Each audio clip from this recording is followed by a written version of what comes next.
os olhos azuis.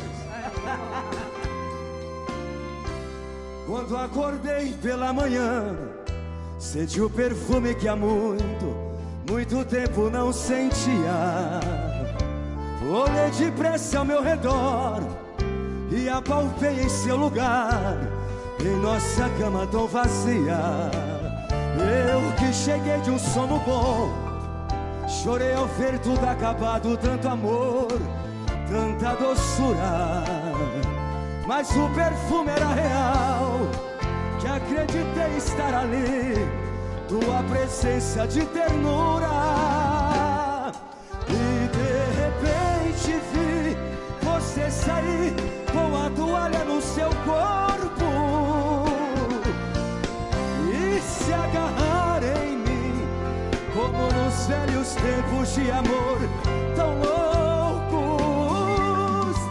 Nada mais sei de nós, porque morremos abraçados no desejo, na doação total, perdidos na loucura desses beijos. Quem tá em casa bate palma e faz barulho aí pro Matias de Casso. A tarde nos surpreendeu e no delírio do desejo nem um pouco mais dormimos, porque o amor pedia bis e outra vez nos abraçamos, tudo de novo repetimos.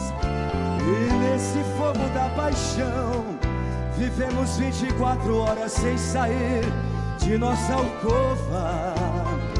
Esse prazer nunca parou, porém o nosso grande amor todos os dias se renova. E de repente vi você sair com a toalha no seu corpo e se agarrar em mim, como nos velhos tempos de amor tão louco.